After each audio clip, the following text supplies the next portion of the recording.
जब काम वासना ने एक अभिषिक्त को गिरा दिया, वो आत्मा जो तुम्हारी प्रार्थनाओं की आग बुझा देती है। कभी कभी सबसे बड़ा युद्ध किसी मैदान में नहीं बल्कि इंसान के भीतर लड़ा जाता है।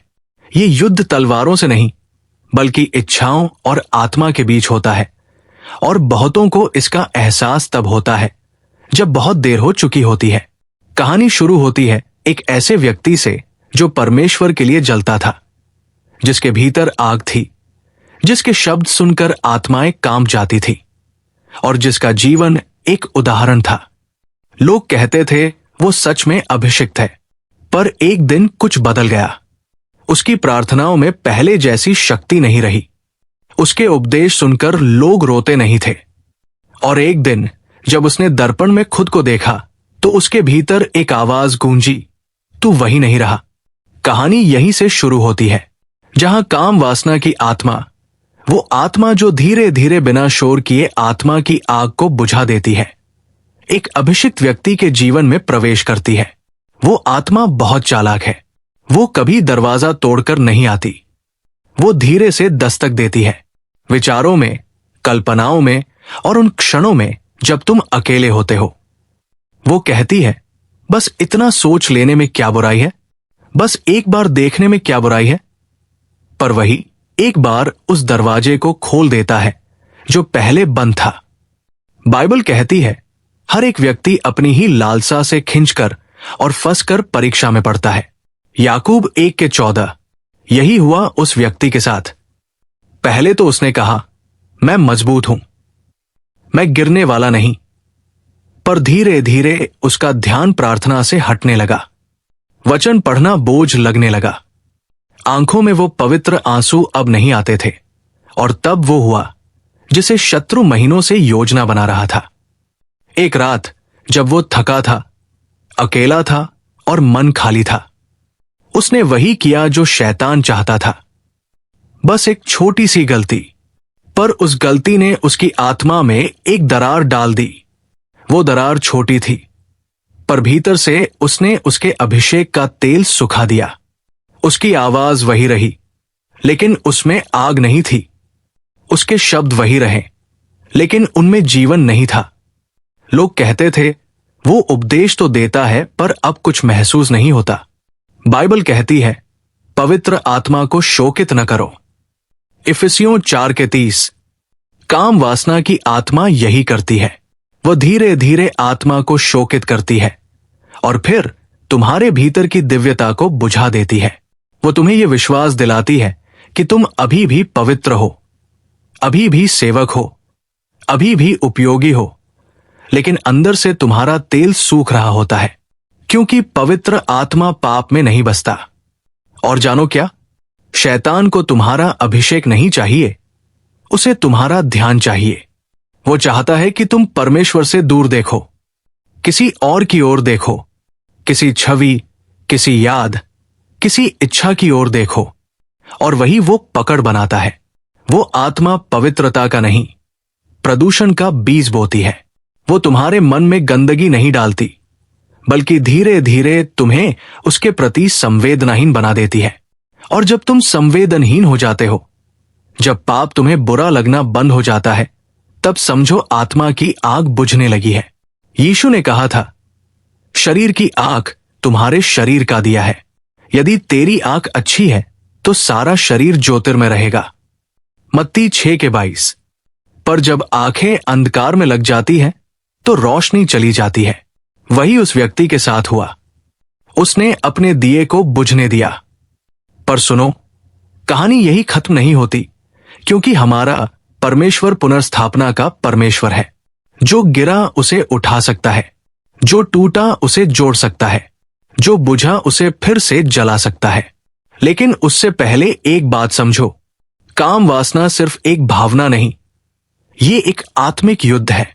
ये तुम्हारे शरीर से नहीं, तुम्हारी आत्मा से लड़ती है। इसलिए इसे जीतने के लिए सिर्फ इच्छा शक्ति नहीं, बल्कि पवित्र आत्मा की शक्ति चाहिए। इस वीडियो के अगले भाग में हम देखेंगे कैसे वो आत्मा काम करती है, वो किन दरवाजों से प्रवेश करती है, और कैसे एक विश्वासी अपने अभिषेक को फिर से प्राप्त कर सकता है।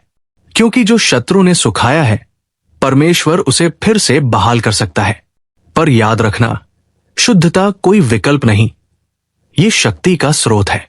अगर आपको ये वीडियो पसंद आया हो तो कृपया लाइक करें, शेयर करें और हमारे चैनल को सब्सक्राइब करना ना भूलें। कई बार शैतान हमारे जीवन में जबरदस्ती नहीं आता, वो कभी भी दरवाजा तोड़कर नहीं घुसता। वो हमेशा हमारे आमंत्रण का इंतजार करता है। वो देखता है कि कब तुम्हारा मन थका है, कब तुम्हारा आत्मिक अनुशासन ढीला हुआ है, और जैसे ही वो मौका देखता है वो धीरे से फुसफुसाता है, बस एक बार देख लो। और वहीं से शुरू होता है पतन का पहला कदम।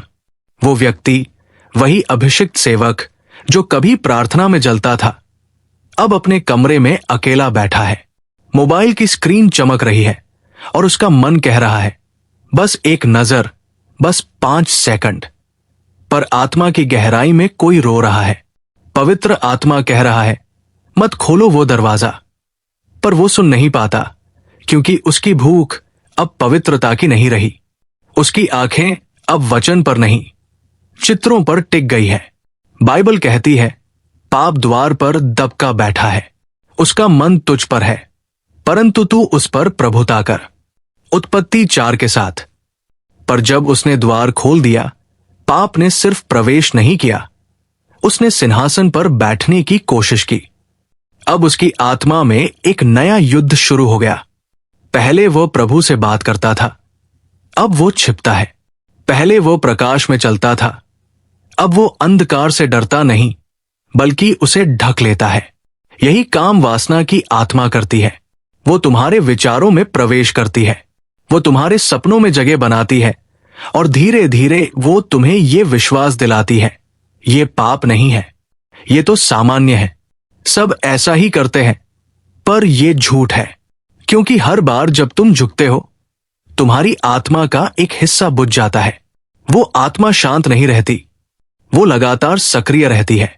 कभी वो किसी व्यक्ति के रूप में आती है, कभी सोशल मीडिया के स्क्रॉल में, कभी पुरानी यादों के बहाने से। वो जो पहले था बस उसके बारे में सोच लो और एक पल में आत्मा की ज्वाला बुझने लगती है। यीशु ने कहा यदि तेरी आंख तुझे पाप में गिराती है तो उसे निकाल फेंक। मत्ती 5:29। ये कोई अतिशयोक्ति नहीं थी, ये चेतावनी थी, क्योंकि आंख वो द्वार है जिससे वासना की आत्मा प्रवेश करती है। शैतान जानता है कि एक दृश्य, एक स्मृति, एक कल्पना तुम्हारे पूरे आत्मिक जीवन को बांध सकती है, और धीरे धीरे जैसे किसी सांप की पकड़ कसती है, वैसे ही काम वासना की आत्मा पर कसने लगती है। वो तुम्हारे मन में एक दूसरी आवाज पैदा करती है जो कहती है प्रभु क्षमा करेगा, बस एक बार और। लेकिन हर बस एक बार तुम्हारे भीतर की आग को थोड़ा और ठंडा कर देता है। तुम प्रार्थना करते हो पर शब्द खोखले लगते हैं, तुम गाते हो पर उपस्थिति महसूस नहीं होती, और एक दिन तुम्हें एहसास होता है तुम अब पहले जैसे नहीं रहे। यही वो बिंदु है जहां आत्मा का सूखना शुरू होता है। वचन अब शक्ति नहीं देता बल्कि बोझ लगता है। प्रार्थना अब आनंद नहीं देती बल्कि कर्तव्य बन जाती है। और फिर धीरे धीरे व्यक्ति अपने अंदर ये सोचने लगता है शायद मैं परमेश्वर के काम का नहीं रहा। पर मैं तुम्हें आज एक सच्चाई बताना चाहता हूं, तुम्हारा परमेश्वर अभी भी तुम्हारा इंतजार कर रहा है। वो अब भी तुम्हें दोषी नहीं ठहराता, वो अब भी कहता है आओ हम दोनों विचार करें। चाहे तुम्हारे पाप लाल रंग के हों, वे हिम के समान उजले हो जाएंगे। यशाया 1:18। काम वासना की आत्मा का उद्देश्य सिर्फ तुम्हें गिराना नहीं, बल्कि तुम्हें दोष और शर्म की कैद में रखना है, ताकि तुम फिर से उठने की हिम्मत ही ना कर सको। पर सुनो, जब यीशु ने कहा संपूर्ण हो गया, उसमें यह भी शामिल था। तुम्हारा पाप, तुम्हारी वासना, तुम्हारी शर्म, तुम्हारा अतीत, सब कुछ। इसलिए अगर तुमने वो दरवाजा खोल दिया है तो आज ही उसे बंद करो, क्योंकि जो दरवाजा तुमने खोला है उसे बंद करने की चाबी तुम्हारे ही पास है। अपने मन को वचन से भर दो, अपनी आंखों को अशुद्ध चीजों से दूर रखो, अपने मोबाइल को, अपने कमरे को, अपने विचारों को पवित्र करो, क्योंकि जब तुम दरवाजा बंद करते हो, वहीं से पुनर्स्थापना शुरू होती है। जब एक व्यक्ति उस आत्मा से बंध जाता है, तो परमेश्वर उसे कैसे पुनः बुलाता है और उस बंधन की जंजीरें कैसे टूटती हैं? क्योंकि कोई भी जंजीर इतनी मजबूत नहीं जो यीशु के नाम में न टूट सके। वो व्यक्ति जिसे लोग कभी परमेश्वर का सेवक कहते थे, अब अपने कमरे में अकेला बैठा है। हाथों में बाइबल है, पर उसके शब्द अब सुनाई नहीं देते। वो पन्ने पलटता है, पर हर अक्षर धुंधला लगता है। उसकी आंखों में आंसू है, पर वो प्रार्थना नहीं कर पा रहा। वो सिर्फ कहता है, प्रभु मुझसे गलती हो गई, और फिर चुप्पी। कभी उसके होठों से आग निकलती थी, अब सिर्फ आहें निकलती है। कभी उसके जीवन से दूसरों को जीवन मिलता था, अब वो खुद अपने भीतर मरता हुआ महसूस करता है। वो सोचता है, शायद अब परमेश्वर मुझसे नाराज है, शायद अब मैं उपयोगी नहीं रहा। वो खुद को दोष देता है। वो हर रात वही याद दोहराता है, वही पल जब उसने दरवाजा खोला था। पर उसे नहीं पता था कि परमेश्वर ने अभी भी उसका दरवाजा बंद नहीं किया था, क्योंकि बाइबल कहती है, भले ही तू अधर्मी हो गया हो, मैं फिर भी तुझसे प्रेम करता हूं। यिर्मयाह 31:3। और वो प्रेम चुपचाप उसकी ओर लौट रहा था। एक रात जब वो बिस्तर पर लेटा था, एक हल्की सी आवाज उसके भीतर गूंजी, क्या तू मुझे अब भी सुन सकता है? वो चौंक उठा। उसने इधर उधर देखा, कोई नहीं था, पर आवाज फिर आई, मैं अभी भी यहां हूं। उसका दिल कांप उठा, प्रभु क्या ये आप है? और जैसे किसी ने उसके भीतर की राख को हिलाया हो, एक छोटी सी चिंगारी फिर से चमकी। वो रोने लगा, पहले धीरे धीरे, फिर जोर जोर से। वो जमीन पर गिर गया और बोला, मुझे फिर से लौटा ले चलो। प्रभु मैं थक गया हूं, मैं अब और नहीं छिपना चाहता। उसी क्षण उसने अपने भीतर कुछ टूटते हुए महसूस किया। वह दीवार जो महीनों से उसके और परमेश्वर के बीच थी, वो धीरे धीरे गिरने लगी। वो बोझ जो उसकी आत्मा पर था, वो पिघलने लगा। वो आवाज अब स्पष्ट हो चुकी थी, मैं तुझसे अब भी प्रेम करता हूं। और उस एक वाक्य ने उसे तोड़ दिया। उसने अपने कमरे में हर वह चीज तोड़ दी जो उसे पाप में बांधती थी। वो अपने घुटनों पर गिरा और कहा, मुझे फिर से शुद्ध कर दे। बाइबल कहती है, यदि हम अपने पापों को मान ले, तो वो विश्वास योग्य और धर्मी है कि हमारे पापों को क्षमा करे और हमें सब अधर्म से शुद्ध करे।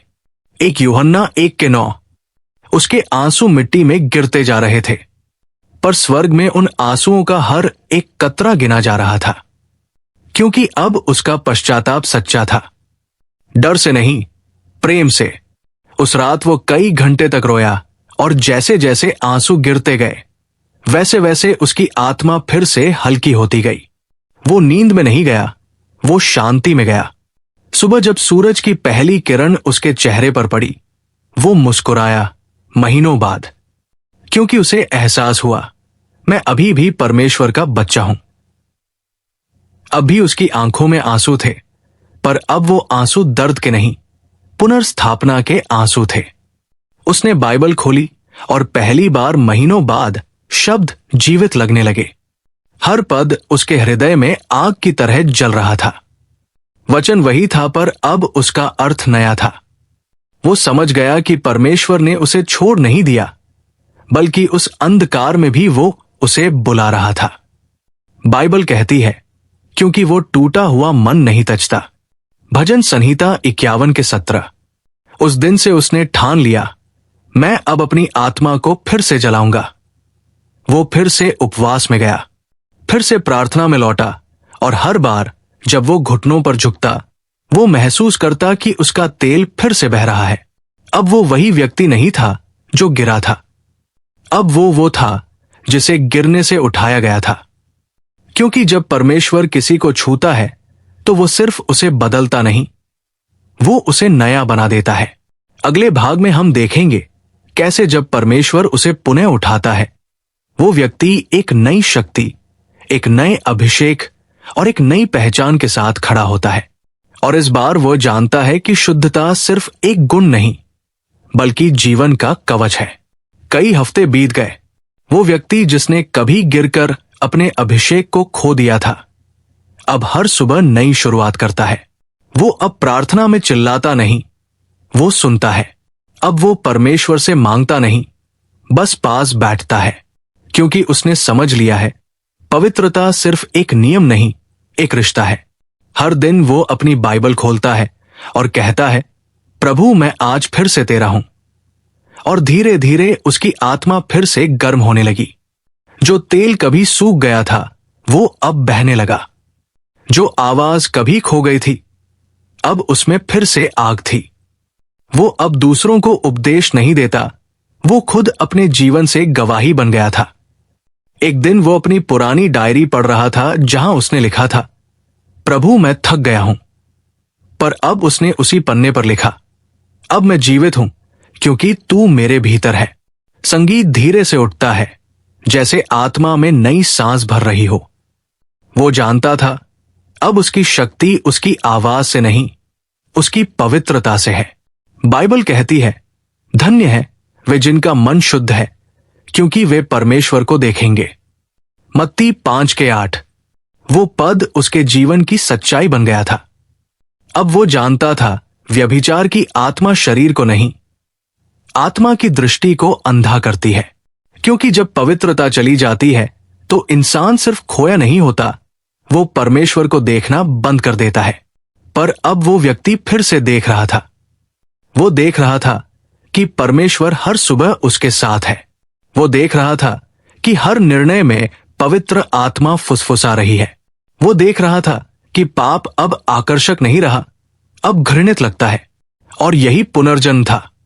एक दिन जब वो चर्च में बैठा था तो उसने देखा वही लोग जो पहले उसे गिरा हुआ मानते थे, अब उसकी आंखों में कुछ अलग देख रहे थे, प्रकाश। उसने मंच पर जाकर कुछ नहीं कहा, बस बोला, मैं यहां कोई उपदेश देने नहीं बल्कि गवाही देने आया हूं।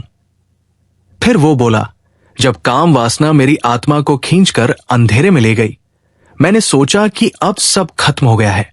पर परमेश्वर ने दिखाया कि उसका प्रेम कभी खत्म नहीं होता। लोगों के चेहरों पर आंसू थे, क्योंकि वे जानते थे वो अब वही व्यक्ति नहीं है। वो अब आग है, वो पवित्रता की आग। उसने कहा, पवित्र आत्मा तब तक नहीं बहता जब तक हृदय शुद्ध नहीं होता, और जब हृदय शुद्ध होता है तो वो फिर से तेल की तरह बहता है। वो व्यक्ति अब जान चुका था कि अभिषेक कोई उपहार नहीं जो खो जाए, बल्कि एक जिम्मेदारी है जो संभाली जाती है। अब वो हर दिन खुद को अनुशासित रखता। हर रात वो बिस्तर पर जाने से पहले यही कहता, प्रभु आज का दिन तेरे साथ था, कल भी ऐसा ही हो। अब वो देखता था कि व्यभिचार का आत्मिक उद्देश्य सिर्फ पाप नहीं है, बल्कि तेरे तेल को सुखाना है।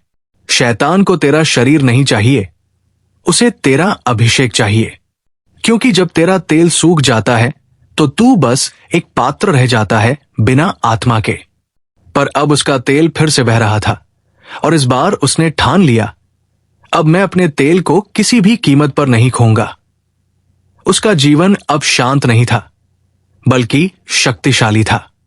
हर प्रार्थना में आग थी, हर शब्द में जीवन था, क्योंकि अब उसके भीतर वही आत्मा जल रही थी जिसने कभी दाऊद को कहा था, हे परमेश्वर मुझ में शुद्ध मन उत्पन्न कर और अटल आत्मा मुझ में नया कर। भजन संहिता 51:10। और अब वो जानता था शुद्धता ही अभिषेक का स्रोत है। वो अब उस पुराने कमरे में लौटता है जहां उसने पहले रोकर क्षमा मांगी थी। वो मुस्कुराता है और कहता है, यही मेरा अंत नहीं हुआ था, यहीं से मेरा नया जन्म हुआ था। हम देखेंगे कि कैसे परमेश्वर इस व्यक्ति को फिर से अपने कार्य के लिए चुनता है, और वो व्यक्ति अब दूसरों के जीवन में वही आग फैलाने लगता है जिसने उसे फिर से जीवित किया। वो सीखता है पवित्रता सिर्फ एक सुरक्षा नहीं, बल्कि बुलाहट की शक्ति है। अगर आपको ये वीडियो पसंद आया हो तो कृपया लाइक करें, शेयर करें और हमारे चैनल को सब्सक्राइब करना ना भूलें। धीमी हवा की आवाज, दूर से आती चर्च की घंटियों की टनटन और एक आत्मा के भीतर से उठती पुकार की फुसफुसाहट। वो सुबह कुछ अलग थी। उस दिन सूरज जरा जल्दी निकला था, या शायद उसकी आत्मा पहले से ज्यादा जागी हुई थी। वो व्यक्ति अपने कमरे में बाइबल खोले बैठा था और अचानक उसका ध्यान एक पद पर गया। उठ, चमक, क्योंकि तेरा प्रकाश आ गया है। यशाया 60:1। उसने ये वचन पहले भी कई बार पढ़ा था, पर आज वो शब्द उसके भीतर आवाज बनकर गूंज रहे थे, जैसे स्वर्ग कह रहा हो, अब समय आ गया है। उसके होंठ कांप गए। वो समझ गया, परमेश्वर उसे फिर से बुला रहा है। कभी वो मंच से गूंजता था, अब वो घुटनों पर झुका है। कभी वो भीड़ के बीच चमकता था, अब वो आंसुओं में पिघल रहा है। लेकिन इस बार कुछ अलग है। अब वो जानता है कि मंच से बड़ा उसका घुटनों का स्थान है। वो धीरे धीरे उठा, अपने पुराने नोट्स, अपने उपदेशों की कॉपियां उठाई। अब मैं फिर से बोलूंगा, पर इस बार तेरे लिए प्रभु। संगीत धीरे से ऊंचा होता है, आत्मा में उठती नई शक्ति का एहसास। वो चर्च पहुंचा। महीनों बाद लोगों ने देखा वही चेहरा, पर कुछ बदला हुआ। वो पहले जैसा नहीं था। अब उसकी आंखों में कोई प्रदर्शन नहीं था, बल्कि प्रकाश था। पादरी ने मुस्कुराते हुए कहा, भाई, क्या तुम आज कुछ कहना चाहोगे? वो धीरे धीरे मंच पर गया। उसके कदम धीमे थे, पर आत्मा में आग थी। मंच पर पहुंचकर उसने कुछ देर चुप्पी साधी, फिर बोला, जब परमेश्वर बुलाता है तो वो हमारे गिरने के बाद भी बुलाता है। पूरा हॉल शांत था। उसने आगे कहा, मैंने पाप किया, मैं गिरा, मैंने सब खो दिया, पर परमेश्वर ने मुझे फिर से उठा लिया, क्योंकि उसका बुलावा कभी रद्द नहीं होता। पृष्ठभूमि में धीमी अमेजिंग ग्रेस जैसी धुन बजने लगती है। उसने हाथ जोड़े और बोला, आज मैं यहां उपदेशक बनकर नहीं, बल्कि एक जीती हुई आत्मा बनकर खड़ा हूं। क्योंकि मैंने देखा है काम वासना और व्यभिचार की आत्मा इंसान को कितना तोड़ देती है। वो तेरा तेल नहीं लेती, वो तेरी दृष्टि छीन लेती है। पर जब तू पश्चाताप करता है, तो वही परमेश्वर जो तुझे गिरते देखता है, तुझे फिर से उठाने आता है। लोगों की आंखों से आंसू बहने लगे। कई युवा, कई सेवक जो खुद अंदर से टूटे हुए थे, वो आगे आने लगे।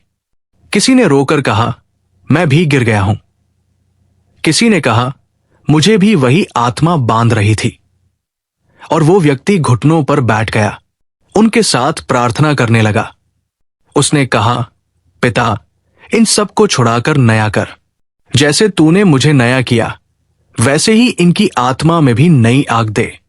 और फिर वो हुआ जो पहले कभी नहीं हुआ था। पूरा हॉल रोने, पश्चाताप करने और पुनर्स्थापना की आवाज से भर गया। वो अब उपदेश नहीं दे रहा था, वो आग बांट रहा था। वो जानता था, अब उसका अभिषेक सिर्फ उसके लिए नहीं, बल्कि उनके लिए है जो गिरे हैं और उठ नहीं पा रहे। उस दिन उसने अपने जीवन का सबसे सच्चा वचन बोला, शैतान ने मुझसे मेरा समय लिया, पर परमेश्वर ने मुझे उसका उद्देश्य लौटा दिया।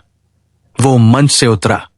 उसकी आंखों में आंसू थे, पर उसके भीतर शांति थी, क्योंकि अब उसे एहसास था, मेरा बुलावा कभी खत्म नहीं हुआ था, मैं ही दूर चला गया था। वो जानता था कि पवित्रता सिर्फ एक नियम नहीं, बल्कि तेल का द्वार है। और अब वो दूसरों को यही सिखाने वाला था कि जब आत्मा शुद्ध होती है तो अभिषेक बहने लगता है। अब वो हर जगह जाकर वही गवाही देता, भले तू गिरा हो, पर अगर तू पश्चाताप करता है तो परमेश्वर तुझे वहीं से उठाएगा जहां तू टूटा था। वो जान गया था, कभी हम खुद की गलती से गिरते हैं, पर परमेश्वर कभी अपनी दया से चूकता नहीं। और इस बार वो सिर्फ प्रचारक नहीं रहा, वो एक चेतावनी और गवाही बन गया। उसके शब्द अब सिर्फ मुंह से नहीं निकलते, वो आत्मा से निकलते थे। क्योंकि जब कोई टूटने के बाद फिर से जलता है, तो उसका प्रकाश सिर्फ चमकता नहीं, वो दूसरों को रास्ता दिखाता है। धीमी पियानो की धुन और एक हल्की सी लहरों की आवाज, जैसे आत्मा किसी नई यात्रा पर निकल रही हो। उस रात के बाद वो व्यक्ति पहले जैसा नहीं रहा, वो अब उस मंच का नहीं, उस उपस्थिति का आदमी बन गया था। अब उसके लिए प्रचार कोई पेशा नहीं रहा, वो एक बोझ, एक पुकार और एक जीवन बन गया। वो हर सुबह अपनी बाइबल खोलता, घंटों तक घुटनों पर झुककर रोता और कहता, प्रभु, जब तक मुझ में पवित्रता नहीं, मेरा हर शब्द खाली है। धीरे धीरे परमेश्वर ने उसकी आत्मा में एक नई आग भरी।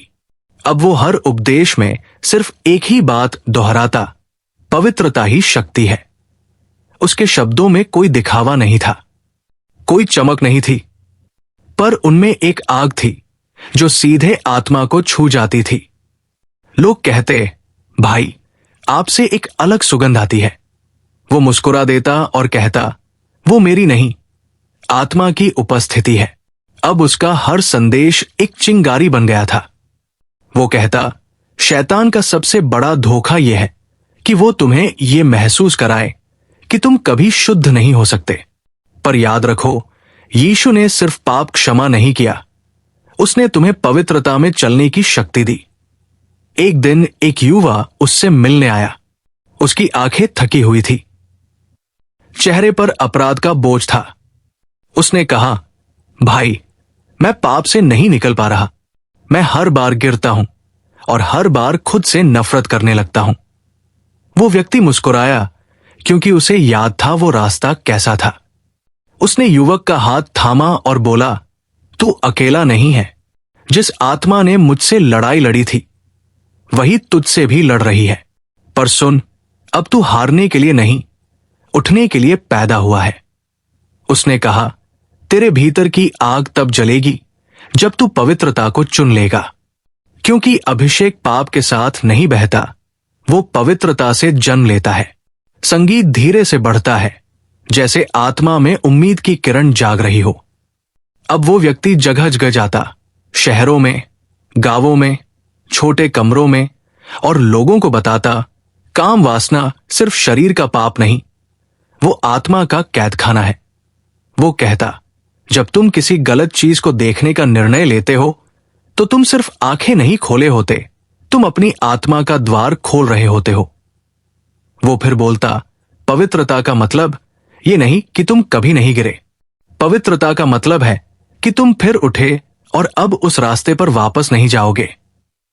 लोग सुनते, रोते और फिर उठकर अपने फोन, अपने गलत रिश्ते, अपने पुराने अंधेरे को काट देते, क्योंकि अब वो समझ चुके थे, शैतान सिर्फ पाप से नहीं बांधता, वो शर्म से बांधता है।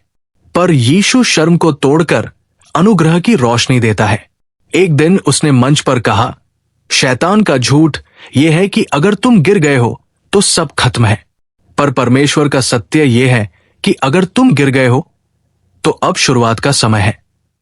वो कुछ पल रुकता है और फिर धीमे से कहता है, काम वासना की आत्मा को हराने का एक ही रास्ता है, प्रेम, पवित्र आत्मा का प्रेम, क्योंकि प्रेम वही है जो तुम्हें शुद्ध करता है।